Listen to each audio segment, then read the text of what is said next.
નમસ્કાર વિદ્યાર્થી મિત્રો, નીટની અંદર બહુ નાનું એવું ચેપ્ટર હાઇડ્રોજન હાઇડ્રોજન અને એસ વિભાગના તત્વો આપણે કન્ટિન્યુ સાથે લેવાનું છે.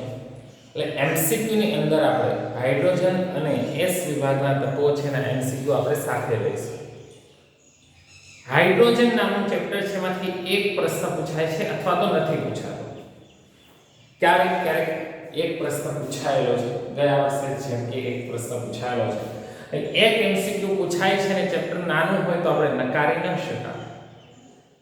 તો આ ચેપ્ટરની અંદર હાઇડ્રોજન ની બનાવટ, ગુણધર્મ અને ઉપયોગો, હાઇડ્રોજન પેરોક્સાઇડ ની બનાવટ, ગુણધર્મ અને ઉપયોગો, ત્યારબાદ હાઇડ્રાઇડ, પાણી અને હાઇડ્રોજન પેરોક્સાઇડની સાંદ્રતા માટેની એસએસટીઓ સંલગ્ન પ્રશ્નો આપણે ભણવાના છે.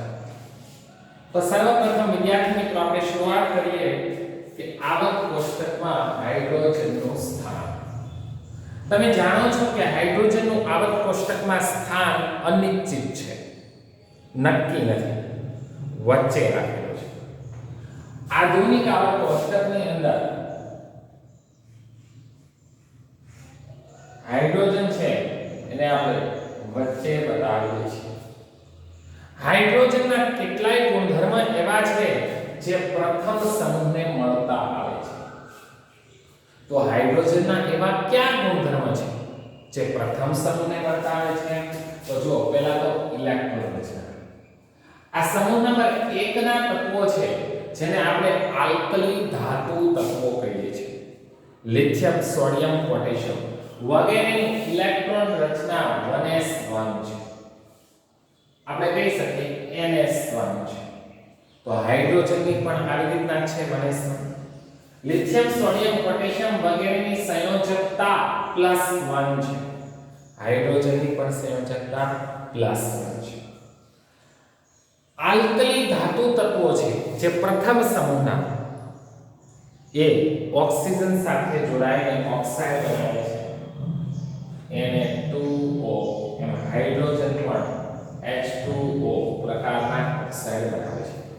જેવી રીતે આલ્કલી ધાતુઓ ઓક્સિજન સાથે જોડાઈને ઓક્સાઇડ બનાવે છે, એવી જ રીતે હાઇડ્રોજન પણ ઓક્સાઇડ બનાવે છે, પેરોક્સાઇડ પણ બનાવે છે. ઉદાહરણ તરીકે સોડિયમ પેરોક્સાઇડ Na2O2.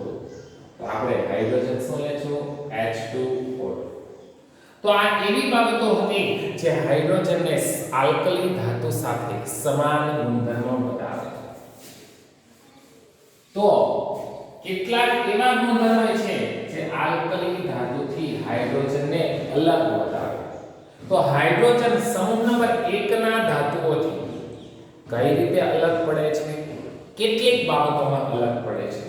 જેમ કે આલ્કલી ધાતુઓ ઘન સ્વરૂપે છે જ્યારે હાઇડ્રોજન વાયુ સ્વરૂપે છે. આલ્કલી ધાતુઓની આયનીકરણ એન્થાલ્પી, જો આ લિથિયમની આયનીકરણ એન્થાલ્પી 520 કિલોજૂલ જેટલી છે. આધુનિક આવર્ત કોષ્ટકમાં તમે ભણ્યા છો કે આલ્કલી ધાતુની આયનીકરણ એન્થાલ્પી પ્રમાણમાં સૌથી ઓછી છે. 520 કિલોજૂલ જેટલી બતાવી આપણે લિથિયમ. જો લિથિયમની કેટલી બતાવી? 520. જ્યારે હાઇડ્રોજનની છે 1312 કિલોજૂલ જેટલી. આમ આયનીકરણ એન્થાલ્પી અને એની ભૌતિક સ્થિતિમાં હાઇડ્રોજન આલ્કલી ધાતુ કરતા અલગ પડે છે. તો હવે આપણે સરખામણી કરીએ એની હેલોજન સમૂહ સાથે. હેલોજન સમૂહ જેવા ગુણધર્મ. હાઇડ્રોજન છે એ જો પ્રથમ સમૂહ સાથે એના ગુણધર્મ સુસંગત ન થતા હોય તો આપણે હાઇડ્રોજન છે એને 17મા સમૂહમાં પણ મૂકી શકીએ. 17મા સમૂહ 17મા સમૂહ સાથે કયા કયા ગુણધર્મો સુમેળ થાય છે? તો પહેલું કે હાઇડ્રોજન એક ઇલેક્ટ્રોન મેળવીને માઈનસ બનાવે છે, જ્યારે ફ્લોરિન, ક્લોરિન એ હેલોજન સમૂહ પણ એક ઇલેક્ટ્રોન મેળવીને -1 સંયોજકતા બતાવે છે. બીજું કે આ ફ્લોરિન, ક્લોરિન, ડાયહાઇડ્રોજન વાયુ સ્વરૂપે છે, તો ડાયહાઇડ્રોજન પણ વાયુ સ્વરૂપે છે. ડાયહેલોજન એટલે દ્વિઅણુ સ્વરૂપે છે, તો હાઇડ્રોજન પણ દ્વિઅણુ સ્વરૂપે છે. બીજું કે હેલોજન તત્વની આયનીકરણ એન્થાલ્પી ઊંચી છે, તો હાઇડ્રોજનની આયનીકરણ એન્થાલ્પી પણ ઊંચી છે. સંયોજકતાની બાબતમાં, દ્વિઅણુ સ્વરૂપની બાબતમાં, ભૌતિક સ્થિતિની બાબતમાં અને આયનીકરણ એન્થાલ્પીની બાબતમાં હાઇડ્રોજનના ગુણધર્મો કયા સમૂહને મળતા આવે છે? હેલોજન સમૂહ. સમૂહ નંબર 17 ને મળતા આવે છે.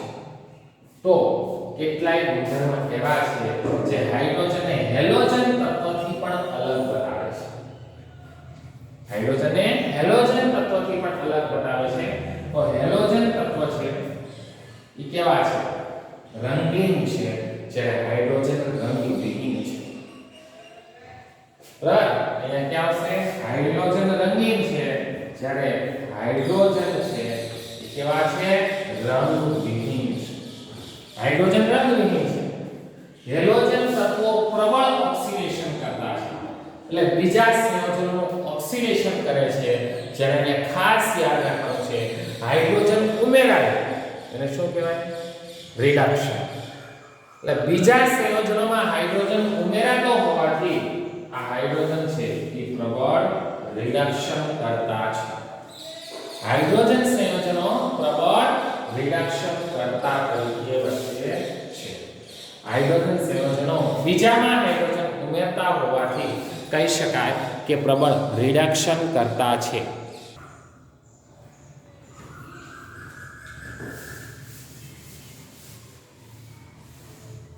હાઇડ્રોજન છે એના 3 સમસ્થાનિકો છે. સમસ્થાનિકો એટલે શું? તમે જાણો છો કે જે તત્વોની પરમાણુમાં પ્રોટોનની સંખ્યા સમાન હોય પરંતુ ન્યુટ્રોનની સંખ્યા જુદી જુદી હોય એને સમસ્થાનિકો કહેવાય. હાઇડ્રોજન, ડ્યુટેરિયમ અને ટ્રિટિયમ આ હાઇડ્રોજનના 3 સમસ્થાનિકો છે. હાઇડ્રોજનની પર્સન્ટેજ પ્રબળતા, પર્સન્ટેજ પ્રચુરતા, એટલે પૃથ્વીના પોપડામાં કેટલા ટકા જથ્થો આવેલો છે? તો હાઇડ્રોજન છે 99.98%, ડ્યુટેરિયમ છે 0.015%, જ્યારે ટ્રિટિયમ છે એની પ્રચુરતા સૌથી ઓછી છે, માત્ર 10⁻15% જેટલી પ્રચુરતા છે. હાઇડ્રોજનની અંદર 0 ન્યુટ્રોન છે, ડ્યુટેરિયમની અંદર 1 ન્યુટ્રોન છે, જ્યારે ટ્રિટિયમની અંદર 2 ન્યુટ્રોન છે. બધામાં પ્રોટોન તો એક જ હોય છે, 1 અને 1 અને 0, ત્યાંનો પરમાણુ નંબર 1 થશે. 1 અને 1, ત્યાંનો પરમાણુ નંબર 2 થશે. 1 અને 2, એટલે ટ્રિટિયમ છે એનો પરમાણુ દળ 3 થશે. જે ટ્રિટિયમ છે રેડિયો સક્રિય છે. ટ્રિટિયમ બીટા વિકિરણનું ઉત્સર્જન કરે છે અને એ ટ્રિટિયમનો અર્ધ આયુષ્ય સમય ખૂબ ઓછો છે. એનો અર્ધ આયુષ્ય સમય માત્ર 12.33 વર્ષ છે. ટ્રિટિયમનો અર્ધ આયુષ્ય સમય 12.33 વર્ષ છે. હવે જોઈએ વિદ્યાર્થી મિત્રો આપણે ડાયહાઇડ્રોજનની બનાવટ, ગુણધર્મ અને તેના ઉપયોગો.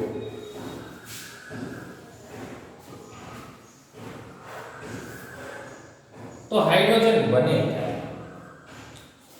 તમે જાણો છો કે ધાતુની એસિડ સાથેની પ્રક્રિયાથી ડાયહાઇડ્રોજન મળે. કોઈ પણ ધાતુનો ટુકડો આપણે એસિડમાં નાખીએ એટલે અહીંયા જુઓ ઝિંક વત્તા HCl, તો ઝિંકની Cl સાથે પ્રક્રિયા થાય એટલે ZnCl2 વત્તા H2 વાયુ થાય છે. આવી જ રીતે ઝિંક ધાતુની જ્યારે H2SO4 સાથે પ્રક્રિયા થાય એટલે પહેલી નિષ્પત્તિ બનશે ઝિંક સલ્ફેટ. ભાઈ તો કોણ અહીંયા? ડાયહાઇડ્રોજન. ઝિંક ધાતુને તમે H2SO4 માં નાખો છતાં પણ ડાયહાઇડ્રોજન વાયુ બને. એટલે ધાતુની એસિડ સાથેની પ્રક્રિયાથી ડાયહાઇડ્રોજન વાયુ બને છે. એવું તો તમે ધોરણ 8-9 માંથી શીખતા આવો છો. બીજું છે ડાયહાઇડ્રોજનની ઔદ્યોગિક બનાવટ માટે પાણીનું વિદ્યુત વિભાજન કરવું પડે. માનો કે એક લિટરની અંદર આપણે પાણી લઈએ, ધન વીજભાર ધરાવતો એનોડ અને ઋણ વીજભાર ધરાવતો કેથોડ, તો ઓક્સિજન જો -2 છે એટલે ઇલેક્ટ્રોન ગુમાવશે એટલે ઓક્સિજન નું હંમેશા ઓક્સિડેશન એટલે એ ક્યાં જશે એનોડ ઉપર અહીંયા ઓક્સિજન છૂટો પડે છે એ ક્યાં આવે છે આપણે એનોડ ઉપર જ્યારે ડાયહાઇડ્રોજન છે 2H+ બે ઇલેક્ટ્રોન મેળવીને H2 મળે તો રિડક્શનની પ્રક્રિયા ક્યાં થાય કેથોડ ઉપર એટલે અહીંયા કેથોડ ઉપર હાઇડ્રોજન વાયુ મળશે ઓક્સિજન ઋણ આયન છે એટલે વિરુદ્ધ વીજભાર ધરાવતા એનોડ તરફ જાય જ્યારે હાઇડ્રોજન ધન વીજભાર છે એટલે કે કેથોડ તરફ જશે શુદ્ધ હાઇડ્રોજન મેળવવો હોય તો અતિ શુદ્ધ 99.9% છે અતિ શુદ્ધ હાઇડ્રોજન વાયુ મેળવવા માટે ગરમ જલીય બેરિયમ હાઇડ્રોક્સાઇડના દ્રાવણનું વિદ્યુત વિભાજન કરવાથી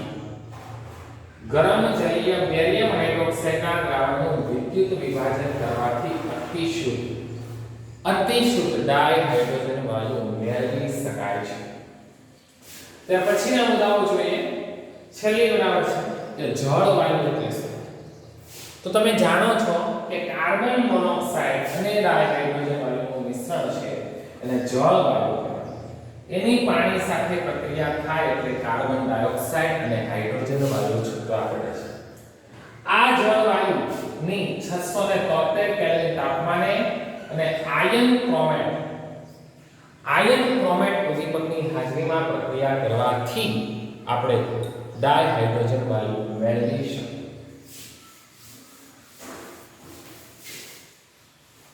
ત્યાર પછી ડાયહાઇડ્રોજન વાયુના ભૌતિક ગુણધર્મો એટલે શું રંગ વાસ અને ભૌતિક સ્થિતિ ગલન બિંદુ અને ગલન એન્થાલ્પીની મૂલ્યવાળી વસ્તુ છે એટલે મૂલ્ય તો કઈ યાદ રાખવાના ડાયહાઇડ્રોજન વાયુ રંગવિહીન વાસવિહીન અને સ્વાદવિહીન વાયુ છે રંગવિહીન વાસવિહીન અને સ્વાદવિહીન વાયુ છે ડાયહાઇડ્રોજન વાયુ કરતા હલકો છે અને પાણીમાં અદ્રાવ્ય છે ડાયહાઇડ્રોજન વાયુ દહનશીલ છે અને ચુંબકીય ગુણધર્મને આધારે પ્રતિચુંબકીય છે એ તો તમે આણ્વીય ચિતારને આધારે પણ કહી શકશો H2 એ પ્રતિચુંબકીય છે પછી આપણે વિદ્યુત રસાયણની અંદર પ્રમાણિત રિડક્શન પોટેન્શિયલના મૂલ્યો જોઈએ તો હાઇડ્રોજનનો પ્રમાણિત રિડક્શન પોટેન્શિયલ કે પ્રમાણિત ઓક્સિડેશન પોટેન્શિયલ એ બંનેના મૂલ્યો કેટલા છે 0 ત્યાર પછી લઈએ ના રાસાયણિક ગુણધર્મો હેલોજન સાથે કેવી રીતે પ્રક્રિયા કરે છે ઓક્સિજન સાથે કેવી રીતે પ્રક્રિયા કરે છે તો જો હાઇડ્રોજન અને હેલોજન હાઇડ્રોજન અને ઓક્સિજન હાઇડ્રોજન અને નાઇટ્રોજન હવે તમે જાણો છો આની સંયોજકતા +1 હેલોજનની -1 અને -1 આ એક જોઈ એટલે શું બનાવે છે HX ડાયહાઇડ્રોજન સાથે પ્રક્રિયા કરીને હેલોજેનિક એસિડ બનાવે છે જે X તરીકે 4 હેલોજન પરમાણુ છે ફ્લોરિન ક્લોરીન બ્રોમિન અને આયોડિન ડાયહાઇડ્રોજન થી ઓક્સિજન વાયુ સાથે પ્રક્રિયા કરીને H2O બનાવે છે શું બનાવે છે H2O બનાવે છે બરાબર અને અહીંયા સંયોજકતા રહે છે ડાયહાઇડ્રોજન સાથે સંયોજશે શું બનાવશે NH2 એમોનિયા બનાવે છે ડાયહાઇડ્રોજન ડાયઓક્સિજન ઉદ્દીપકની હાજરીમાં પાણી બનાવે ત્યારે ઉષ્મા છૂટી પડે છે 285.9 કિલોજૂલ જેટલી ઊર્જા છૂટી પડે છે અને આ બનાવટ તો વિદ્યાર્થી મિત્રો તમારા માટે બહુ જાણીતી છે P વિભાગના તત્વોમાં વારંવાર આવે કે હેબર વિધિ દ્વારા એમોનિયાની બનાવટ ડાયનાઇટ્રોજન વાયુ સાથે Fe ઉદ્દીપકની હાજરીમાં 673 કેલ્વિન તાપમાને પ્રક્રિયા કરશે 200 bar દબાણ અને 2 મોલ એમોનિયા બનાવે છે ત્યારબાદ ધાતુ સાથેની પ્રક્રિયા હવે જો આ ધાતુ છે એની સાથે હાઇડ્રોજન -1 રેડોક્સમાં આપણે શીખ્યા છીએ કે ધાતુ ક્યારેય -1 નો હોય લિસ્સોપોરુસ સિક્રે હંમેશા +1 હોય તો ધાતુનો ઓક્સિડેશન +1 લીધો હાઇડ્રોજનનો -1 લીધો હાઇડ્રોજન 1 ધાતુ માઈનસ એટલે કેવા પ્રકારના હાઇડ્રાઇડ બનાવે છે NH પ્રકારના હાઇડ્રાઇડ બનાવે છે જ્યાં M બરાબર લિથિયમ સોડિયમ અને પોટેશિયમ છેલ્લો મુદ્દો છે આપણે હાઇડ્રોજન માટે પછી આપણે હાઇડ્રાઇડ બનાવવાનો છે તો હાઇડ્રોજન ક્યાં ક્યાં ઉપયોગમાં આવે છે તો હાઇડ્રોજન એ ખૂબ મહત્વનું ઔદ્યોગિક બળતણ છે દહન પ્રક્રિયામાં બળતણમાં ડાયહાઇડ્રોજન વાયુનો ઉપયોગ થાય છે સૌથી એનો મહત્વનો ઉપયોગ છે મિથેનોલના ઔદ્યોગિક ઉત્પાદનમાં મિથેનોલ ઔદ્યોગિક ઉત્પાદન થાય મિથેનોલનું તો જો અહીં કાર્બન મોનોક્સાઇડ ગેસ એ 2 મોલ હાઇડ્રોજન વાયુ સાથે પ્રક્રિયા કરે 573 કેલ્વિન તાપમાને 50 બાર દબાણ અને ક્યુપ્રસ ઓક્સાઇડ ઉદ્દીપકની હાજરીમાં તો શું બને છે મિથેનોલ બને છે મિથેનોલની બનાવટ માટે ડાયહાઇડ્રોજનનો ઉપયોગ એ ખૂબ મહત્વનો છે ઓકે તો અહીં આપણે બળતણ તરીકે દહન પ્રક્રિયાઓમાં અને મિથેનોલના ઉત્પાદનમાં આપણે ડાયહાઇડ્રોજન વાયુનો ઉપયોગ કરતા હોઈએ છીએ જોઈએ હવે આપણે હાઇડ્રાઇડ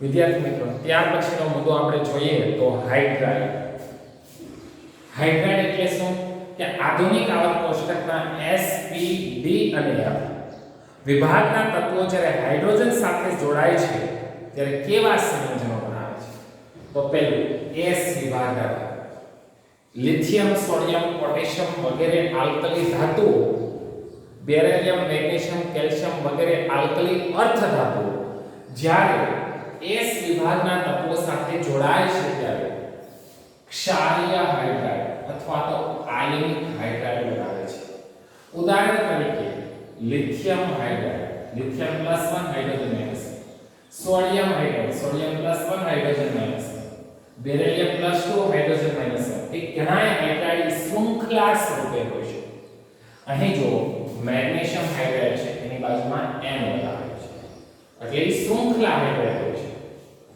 એટલે આ હતા ક્ષારીય હાઇડ્રાઇડ અને આયનિક હાઇડ્રાઇડ સમૂહ નંબર 2 અને સમૂહ નંબર 3 ના તત્વો જે હાઇડ્રાઇડ બનાવે છે એ પાણીમાં દ્રાવ્ય થાય છે પાણીમાં ધનાયન અને ઋણાયન આપે છે આધુનિક આવર્ત કોષ્ટકમાં જે D અને F વિભાગના તત્વો છે એ જે હાઇડ્રાઇડ બનાવે છે એને આપણે ધાત્વિય હાઇડ્રાઇડ કહીશું અથવા તો એને આંતરાલીય હાઇડ્રાઇડ કહેવાય છે કઈ રીતના કે મોટા કદના ધાતુ ધારો કે આ વેનેડિયમ છે એ ઘન અવસ્થામાં ચોક્કસ સ્ફટિક રચનામાં ગોઠવાયેલા હોય તેમની વચ્ચે નાના કદના હાઇડ્રોજન પરમાણુ ગોઠવાય અને જે સંયોજન બનાવે એને ધાત્વિય હાઇડ્રાઇડ કહેવાય અથવા તો આંતરાલીય હાઇડ્રાઇડ કહેવાય અહીં હાઇડ્રોજનનું પ્રમાણ વેનેડિયમની પ્રમાણ જેટલું જ નથી હોતું બિન તત્વયોગ દ્વિતીય પ્રમાણ હોય છે અહીંયા માનો કે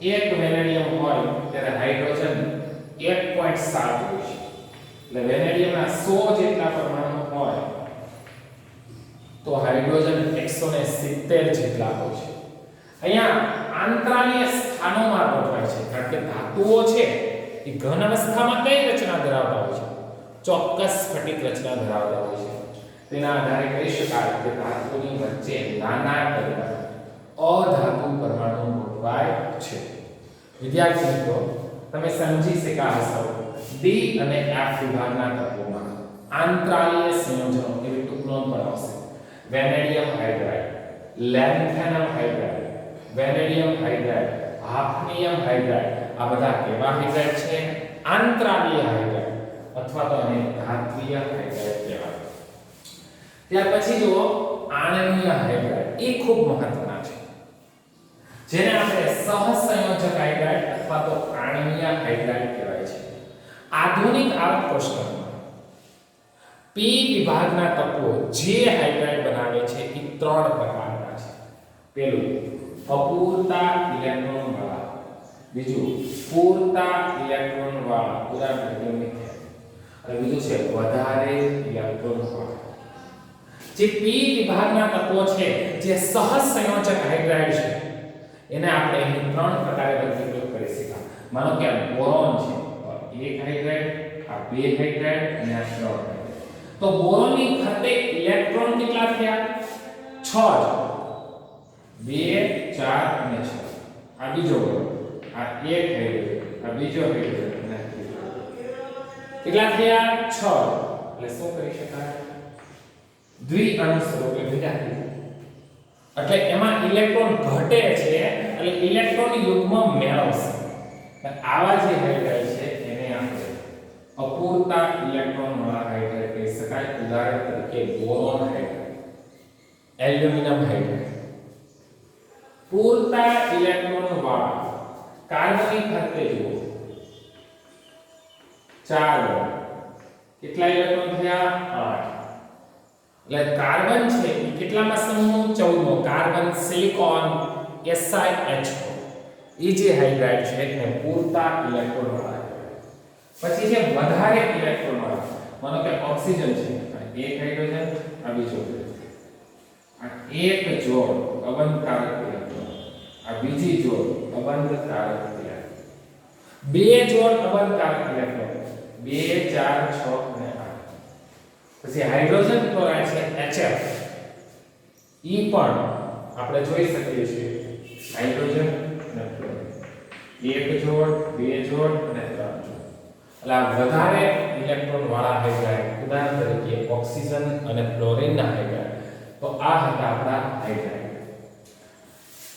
હાઇડ્રોજન આધુનિક આર્ક કોષ્ટકમાં મોટા ભાગના તત્વો સાથે જોડાય અને હાઇડ્રાઇડ બનાવે છે. એ કઈ રીતે બનાવે છે એ આપણે સમજીએ.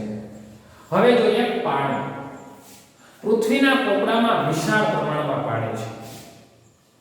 પાણી છે એ રંગવિહીન, સ્વાદવિહીન પ્રવાહી છે. પાણીનું ઉત્કલન બિંદુ 373 કેલ્વિન અને એનું ગલન બિંદુ 273 કેલ્વિન છે. પાણીના બંધારણમાં તમે જાણો છો ઓક્સિજન પરમાણુ પર 2 જોડ અબંધકારક ઇલેક્ટ્રોન હોય છે. હાઇડ્રોજન, ઓક્સિજન, હાઇડ્રોજન વચ્ચેનો બંધ કોણ છે એ 104.5 છે. અને પાણીનું ઘન સ્વરૂપ છે એને બરફ કહેવાય. એ તમે જાણો છો બરફમાં પાણીના કેટલા અણુ હાઇડ્રોજન બંધ દ્વારા જોડાયેલા હોય? પાણીમાં જ્યારે બરફમાં રૂપાંતર પામે ત્યારે પાણીના 4 અણુ હાઇડ્રોજન બંધ દ્વારા સમચતુષ્ફલકીય આકારમાં બરફ બનાવે છે.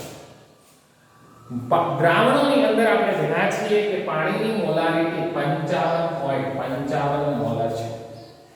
પાણીમાં રહેલા હાઇડ્રોનિયમ આયન અને OH- ની સાંદ્રતા 10⁻⁷ મોલર છે. એ સંતુલનમાં રહ્યા છે. અને પાણીની pH કે pOH પણ કેટલી હોય છે? 7 હોય છે. પાણીની pH કે pOH 7 હોય છે. હવે ખૂબ મહત્વનો મુદ્દો વિદ્યાર્થી મિત્રો કે જ્યાંથી પ્રશ્ન પૂછાય છે એ છે પાણીની કઠિનતા. કઠિન પાણી કોને કહેવાય? જે સાબુ સાથે ફીણ ન આપે, સાબુનો વ્યય થાય એને કઠિન પાણી કહેવાય. અને કેવું પાણી કહેવાય? કઠિન.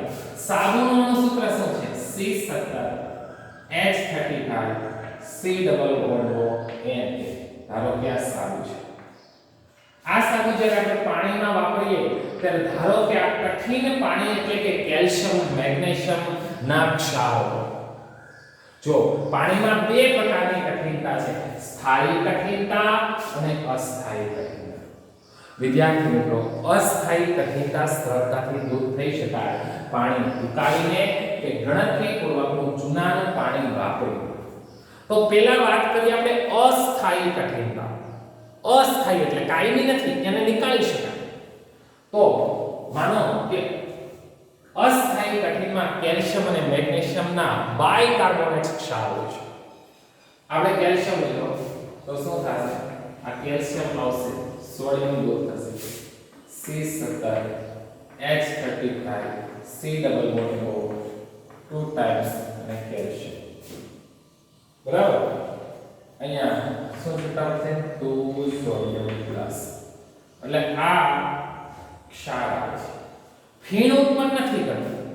સાબુ છે બરાબર, એ ફીણ ઉત્પન્ન કરતું નથી.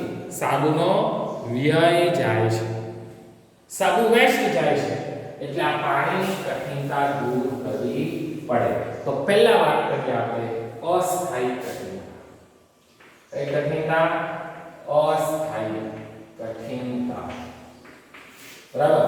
તો બાયકાર્બોનેટ સ્વરૂપે હોય છે કેલ્શિયમ હાઇડ્રોજન કાર્બોનેટ અથવા તો મેગ્નેશિયમ હાઇડ્રોજન કાર્બોનેટ.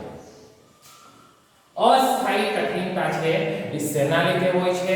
તો કહી શકાય કે બાયકાર્બોનેટ ક્ષાર સ્વરૂપે હોય છે. આ પહેલી કઠિનતા છે એ આપણે ઉકાળીને દૂર કરવાની છે. શું કરવાનું છે? ઉકાળીને દૂર કરવાની છે. ઉકાળીને કઈ રીતે દૂર કરી શકાય? ઉકાળીને કઈ રીતે દૂર કરી શકાય? તો અહીં જુઓ, આ મેગ્નેશિયમ હાઇડ્રોજન કાર્બોનેટ કે કેલ્શિયમ હાઇડ્રોજન કાર્બોનેટ જેને આપણે બાયકાર્બોનેટ કહીએ છીએ. આ બાયકાર્બોનેટ ક્ષાર છે તો પહેલી પદ્ધતિ છે આ ઉકાળીને, એટલે પાણીને ગરમ કરી. એને ગરમ કરશો એટલે મેગ્નેશિયમ છે કાર્બોનેટ સ્વરૂપે આવી જશે, એટલે મેગ્નેશિયમ કાર્બોનેટ. જે મેગ્નેશિયમ આયનો છે એ કાર્બોનેટ સ્વરૂપે અવક્ષેપણ પામશે, એટલે ગાળી લેશો એટલે ગાળણની ઉપર અવક્ષેપ આવી જશે, નીચે શુદ્ધ પાણી આવી જશે. જો CO2 આયન થાય છે અને આપણે શુદ્ધ પાણી મળે છે. એટલે આ કઈ પદ્ધતિથી? પાણીને ઉકાળો. ફરીથી અસ્થાયી કઠિનતા કયા આયનોને લીધે હોય છે? કેલ્શિયમ અને મેગ્નેશિયમના બાયકાર્બોનેટ સ્વરૂપને લીધે. જો કેલ્શિયમ અને મેગ્નેશિયમના બાયકાર્બોનેટ સ્વરૂપને લીધે અસ્થાયી કઠિનતા હોય છે. હવે બીજી પદ્ધતિ જેને ક્લર્કની પદ્ધતિ કહેવામાં આવે છે. પાણીમાં અસ્થાયી કઠિનતા દૂર કરવા માટે ક્લર્કની પદ્ધતિ. તો એમાં ગણતરી કરેલું ચૂનાનું નીતર્યું પાણી જેને આપણે કેલ્શિયમ હાઇડ્રોક્સાઇડ કહીએ છીએ. ચૂનાનું નીતર્યું પાણી જેને આપણે કેલ્શિયમ હાઇડ્રોક્સાઇડ કહીએ છીએ. આ કેલ્શિયમ હાઇડ્રોજન કાર્બોનેટ કે મેગ્નેશિયમ હાઇડ્રોજન કાર્બોનેટ જે અસ્થાયી કઠિનતા સ્વરૂપે પાણીમાં છે, તેમાં આ આપણે કેલ્શિયમ હાઇડ્રોક્સાઇડ ઉમેરશું એટલે એ અવક્ષેપણ કરશે. કોનું? Calcium carbonate. આ અવક્ષેપ છે કેવા સ્વરૂપે રહે? અદ્રાવ્ય સ્વરૂપે રહે. એટલે આપણને અહીં શુદ્ધ પાણી મળે.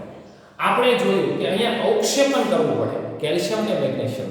કેવા સ્વરૂપે અવક્ષેપણ થાય? કાર્બોનેટ સ્વરૂપે. કોની મદદથી થાય? પહેલામાં ઉકાળીને થાય, બીજામાં ગણતરી પૂર્વક કરેલું ચૂનાના નીતર્યા પાણીને લીધે થાય. હવે આ વાત હતી અસ્થાયી કઠિનતા. અસ્થાયી કઠિનતા હવે ભૂલી જઈએ. હવે આવે છે આપણે પાણીની સ્થાયી કઠિનતા. તો જુઓ, પાણીની સ્થાયી કઠિનતા કયા આયનને લીધે હોય છે? તો કેલ્શિયમ અને મેગ્નેશિયમ. એના ક્લોરાઇડ અને સલ્ફેટ સ્વરૂપને લીધે હોય છે. જો calcium chloride, magnesium chloride, calcium sulphate, magnesium sulphate ને લીધે, એટલે ક્લોરાઇડ અને સલ્ફેટ આયનોને લીધે પાણીમાં કાયમી કઠિનતા છે. અને એ કઠિનતા દૂર કરવા માટે આપણે ચોક્કસ રાસાયણિક પદ્ધતિનો ઉપયોગ કરવો. ઉદાહરણ તરીકે રાસાયણિક પદ્ધતિ, આયન વિનિમય પદ્ધતિ અને સંશ્લેષિત રેઝિન પદ્ધતિ. તો રાસાયણિક પદ્ધતિ એટલે સોડિયમ હેક્સામેટાફોસ્ફેટ Na6P6O18. એને વ્યાપારી ધોરણે કાલ્ગોન તરીકે ઓળખવામાં આવે છે. વ્યાપારી ધોરણે કાલ્ગોન તરીકે ઓળખવામાં આવે છે. બીજું છે આયન વિનિમય પદ્ધતિ, જીઓલાઇટની મદદથી. જીઓલાઇટ્સની રચના મધપુરા જેવી હોય છે. આયનો ફેરવી નાખે, સોડિયમને બહાર કાઢે અને કેલ્શિયમ અને મેગ્નેશિયમને પોતાના છિદ્રોમાં લઈ લે. Na2Al Si4O12 એ કોનું અણુસૂત્ર છે? ઝિઓલાઇટનું અણુસૂત્ર છે. અને આયન વિનિમય કરતા પણ સૌથી ઉત્તમ પદ્ધતિ જે હાલમાં વધુ વપરાય છે એ પદ્ધતિ છે સંશ્લેષિત રેઝિન પદ્ધતિ, જેમાં કાર્બનિક પદાર્થનો વિશાળ અણુ હોય છે અને એમાં રહેલો ક્રિયાશીલ સમૂહ RSO3H હોય છે. તો જોઈએ આ ત્રણ પદ્ધતિઓમાં આપણે પાણીની કઠિનતા કઈ રીતે દૂર કરી શકીએ છીએ. વિદ્યાર્થી મિત્રો, પાણીની સ્થાયી કઠિનતા કેલ્શિયમ અને મેગ્નેશિયમના ક્લોરાઇડ અને સલ્ફાઇડ સ્વરૂપે હોય છે એ દૂર કરવા માટેની પહેલી પદ્ધતિ છે એને કઈ પદ્ધતિ કહે છે? રાસાયણિક પદ્ધતિ. રાસાયણિક પદ્ધતિની અંદર આપણે જુઓ અહીંયા કેલ્શિયમ ક્લોરાઇડ કે કેલ્શિયમ સલ્ફેટ છે, એને આપણે સોડિયમ કાર્બોનેટ સાથે પ્રક્રિયા કરાવીએ તો અહીંયા કેવા સ્વરૂપે પ્રક્રિયા જાય MCO3 અને MCO3 કેલ્શિયમ કાર્બોનેટ કે મેગ્નેશિયમ કાર્બોનેટ સ્વરૂપે, અને આપણે છે પાણી છે એને સોડિયમ ક્લોરાઇડ કે મેગ્નેશિયમ સલ્ફેટ સ્વરૂપે ફેરવી શકીએ, જેને આપણે પછી દ્રાવ્ય અશુદ્ધિ તરીકે દૂર કરી શકીએ. હવે આ અણુ સૂત્ર કોનું છે? કાર્બન Na6P6O18 એ ખાસ મહત્વનો પદાર્થ છે. કઈ પદ્ધતિ માટે? રાસાયણિક પદ્ધતિ. એનું નામ શું છે? સોડિયમ હેક્સામેટાફોસ્ફેટ. એને વ્યાપારી ધોરણે કાર્બન કહેવામાં આવે છે. તો પહેલા જો આ કાર્બનનું આયનીકરણ કરો, બે સોડિયમ દૂર કરો છો, 2 સોડિયમ, તો સોડિયમ કેટલા વધ્યા? 4 અને 2 પ્લસ તો અહીંયા -2. હવે આ જે છે 4 સોડિયમ 6 ફોસ્ફરસ O18 -2, એમાંથી 2 સોડિયમ કઠિન પાણીમાં જશે.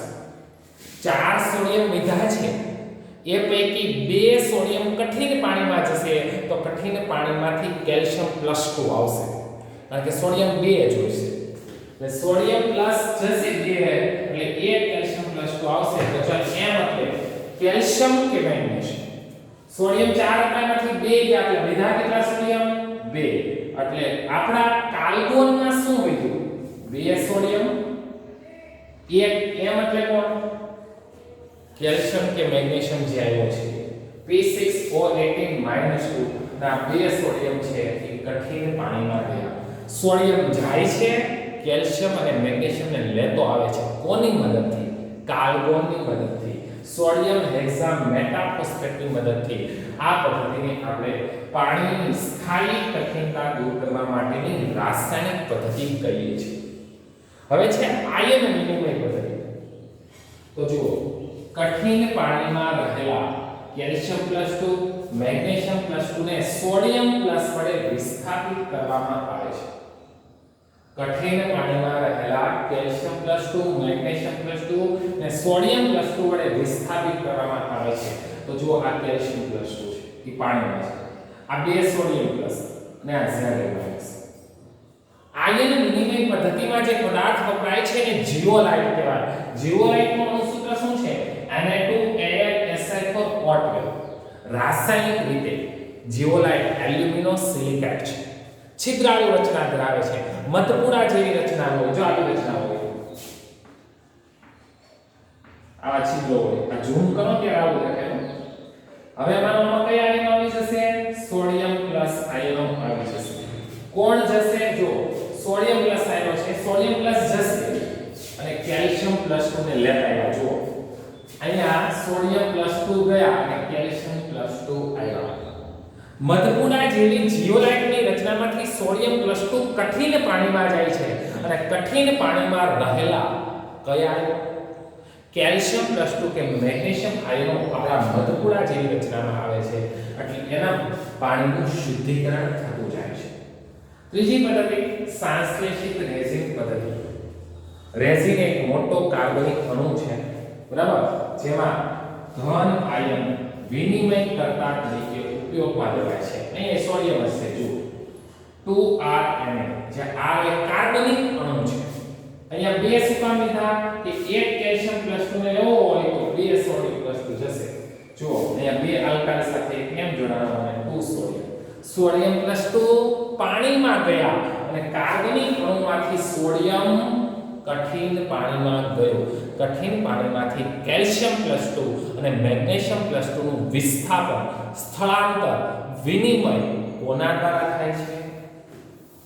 જે આપણો કાર્બનિક અણુમાં રહેલો સોડિયમ છે તેના દ્વારા થાય છે.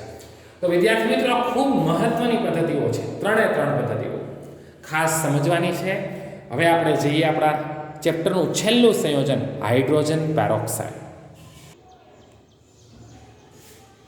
વિદ્યાર્થી મિત્રો, હવે આપણું સંયોજન છે હાઇડ્રોજન પેરોક્સાઇડ, જેનું નામ છે H2O2.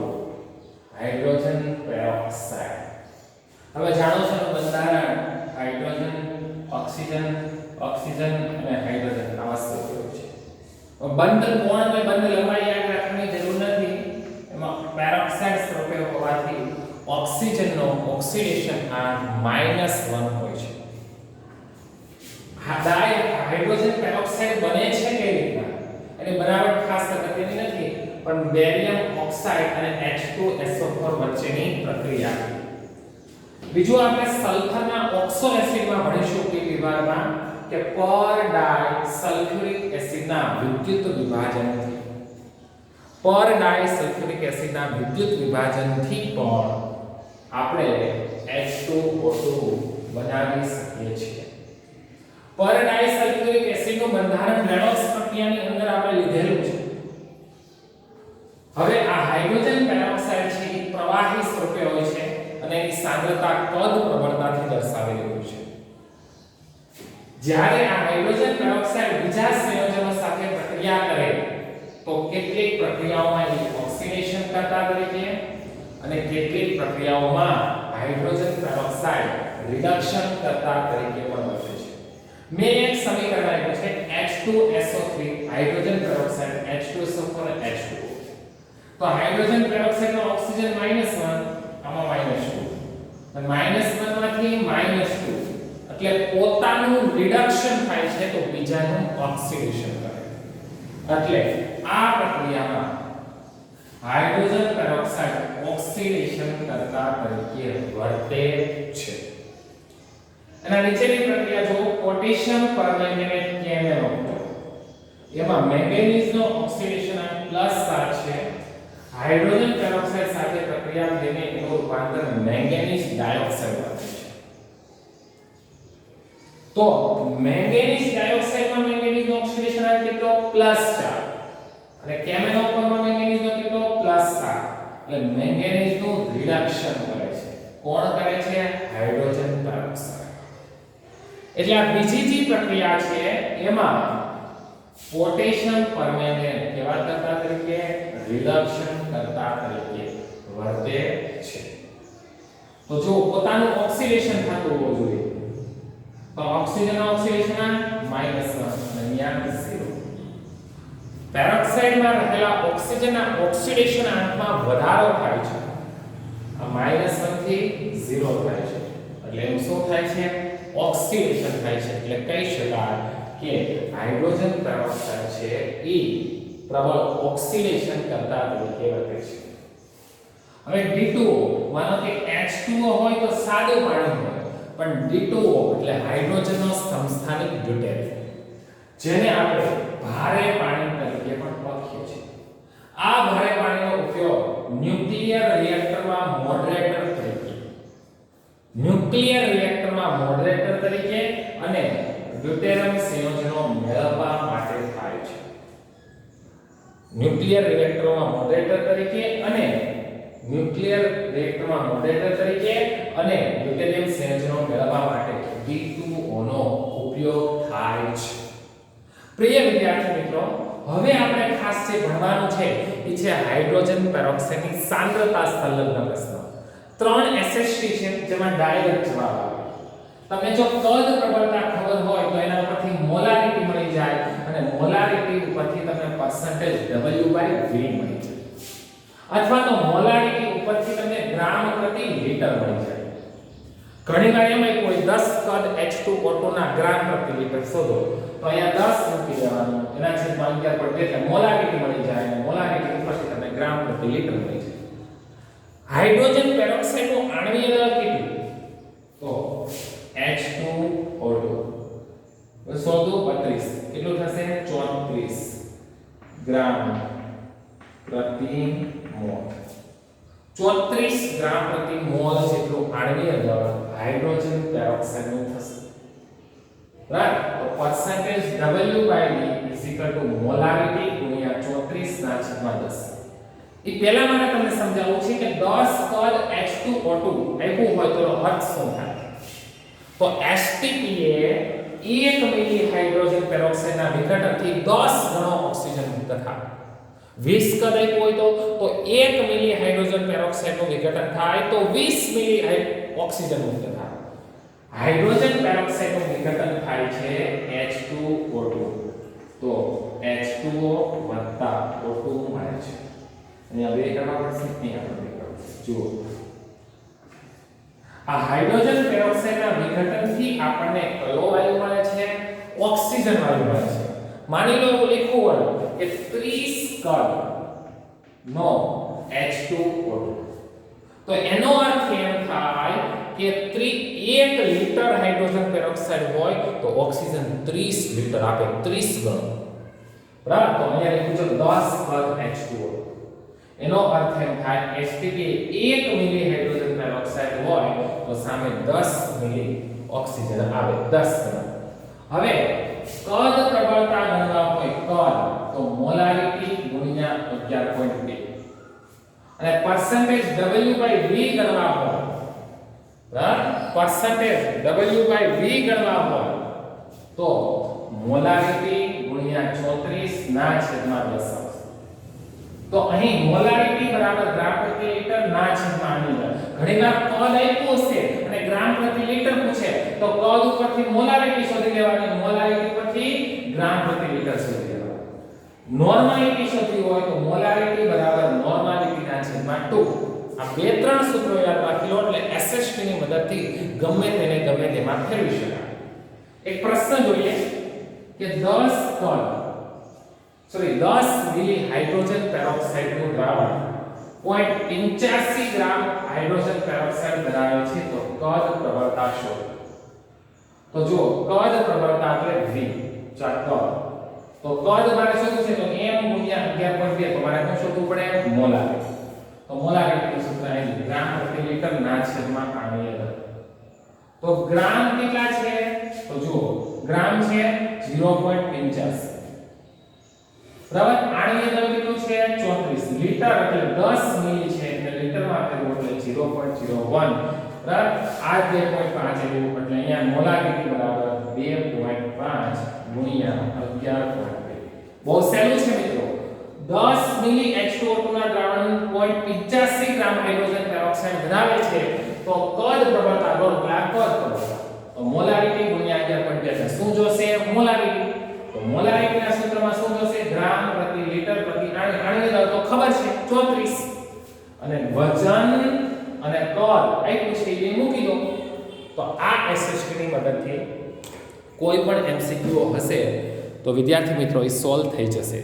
તો આ સૂત્રો ખાસ યાદ રાખવાના છે અને હવે તમને વિશ્વાસ આવશે કે આ પીરિયડ ભર્યા પછી હાઇડ્રોજન ચેપ્ટરમાંથી કોઈ પણ પ્રશ્ન પૂછાય તો તમે લખી શકશો.